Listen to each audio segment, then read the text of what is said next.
നമസ്കാരം. മലയാളി വാർത്തയിലേക്ക് സ്വാഗതം.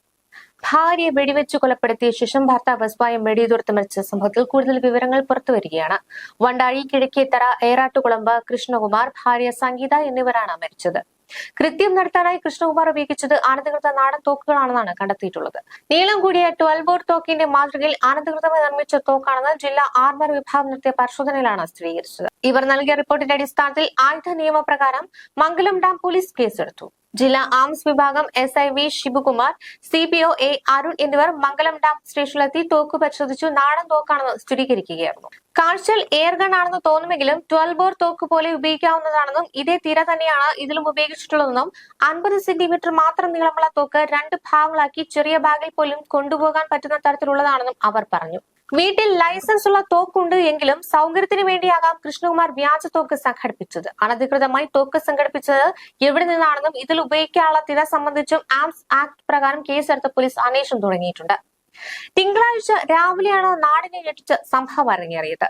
ഭാര്യയുള്ള സംശയത്തിലാണ് കൊലപാതകമെന്നാണ് പോലീസ് നിഗമനം. കൃഷ്ണകുമാറിന്റെ ഭാര്യയും 2 പെൺമക്കളും കോയമ്പത്തൂർ പുതൂരിലാണ് താമസിക്കുന്നത്. കൃഷ്ണകുമാർ പാലക്കാട് വണ്ടാഴി ഏറാട്ടുകുളമ്പിലെ കുടുംബ വീട്ടിലും കോയമ്പത്തൂരിലുമായി മാറി മാറി താമസിച്ചു വരികയായിരുന്നു. ഞായറാഴ്ച പുലർച്ചെ വണ്ടാഴിയിലെ വീട്ടിൽ നിന്നും കോയമ്പത്തൂരിലെത്തിയ കൃഷ്ണകുമാർ ഭാര്യയുമായി വഴക്കിട്ടിരുന്നു.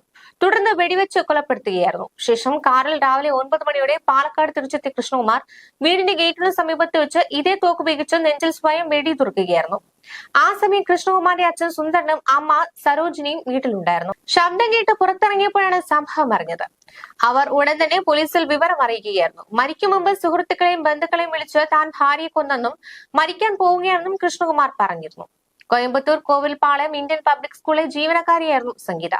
ദീർഘനാൾ വിദേശത്തായിരുന്ന കൃഷ്ണകുമാർ കോവിഡ് കാലത്ത് നാട്ടിൽ തിരിച്ചെത്തി വീട്ടിലെ കൃഷി നോക്കി നടത്തുകയായിരുന്നു.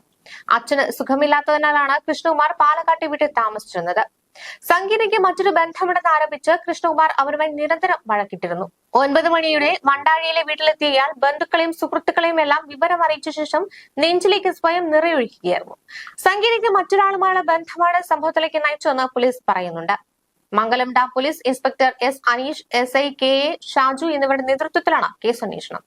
ഭർത്താവിന് ഭാര്യയെ സംശയമാർന്നതും കുടുംബ പ്രശ്നവുമാണ് ദാരുണമായ കൊലപാതകത്തിലും ആത്മഹത്യയിലും കലാശിച്ചതെന്നാണ് തമിഴ്നാട് പോലീസും നൽകുന്ന വിവരം. സംഭവത്തിൽ കോയമ്പത്തൂർ പോലീസും അന്വേഷണം ആരംഭിച്ചിട്ടുണ്ട്. കൃഷ്ണകുമാറും സംഗീതയും പട്ടണം ലക്ഷ്മിനഗറിലെ വാടക വീട്ടിലായിരുന്നു താമസിച്ചിരുന്നത്. ദമ്പതിമാർക്ക് 2 മക്കളാണുള്ളത്. കോവിൽപ്പാളയത്തെ സ്വകാര്യ സ്കൂളിൽ കിൻഡർ ഗാർഡൻ വിഭാഗം കോർഡിനേറ്ററായി ജോലി ചെയ്തു വരികയായിരുന്നു സംഗീത. കൃഷ്ണകുമാറിന് ഭാര്യയെ സംശയമാർന്നെന്നാണ് പോലീസ് പറയുന്നത്. ഇതേ ചൊല്ലി ദമ്പതിമാർ തമ്മിൽ പതിവായി വഴക്കുണ്ടാകുമായിരുന്നു. തിങ്കളാഴ്ച രാവിലെ മക്കളെ സ്കൂളിലേക്ക് അയച്ചതിനു ശേഷം ഇരുവരും തമ്മിൽ തർക്കമുണ്ടായി. പിന്നാലെ കൃഷ്ണകുമാർ കയ്യിൽ കരുതിയിരുന്ന എയർഗൺ ഉപയോഗിച്ച് സംഗീതയ്ക്ക് നേരെ വെടിയുതിർക്കുകയായിരുന്നു. നെഞ്ചിൽ വെടിയേറ്റ സംഗീത സംഭവ സ്ഥലത്ത് വെച്ച് തന്നെ മരിച്ചുവെന്നും പോലീസ് പറഞ്ഞു. ഭാര്യയെ കൊലപ്പെടുത്തിയതിന് പിന്നാലെ കൃഷ്ണകുമാർ കോയമ്പത്തൂരിലെ വീട്ടിൽ നിന്ന് കാറിൽ കടന്നു കളഞ്ഞു. തുടർന്ന് സ്വയം ഡ്രൈവ് ചെയ്ത് പാലക്കാട്ടെ സ്വന്തം വീട്ടിലെത്തി ഇതേ എയർഗൺ ഉപയോഗിച്ച് വെടിയുതിർത്ത് ജീവനൊടുക്കുകയായിരുന്നു. ഈ സംഭവത്തിൽ കേരള പോലീസും അന്വേഷണം ആരംഭിച്ചിട്ടുണ്ട്. സംഗീതയുടെ മൃതദേഹം പോസ്റ്റ്മോർട്ടത്തിനായി കോയമ്പത്തൂർ മെഡിക്കൽ കോളേജ് ആശുപത്രിയിലേക്കാണ് മാറ്റിയത്. ന്യൂസ് ഡെസ്ക് മലയാളി വാർത്ത.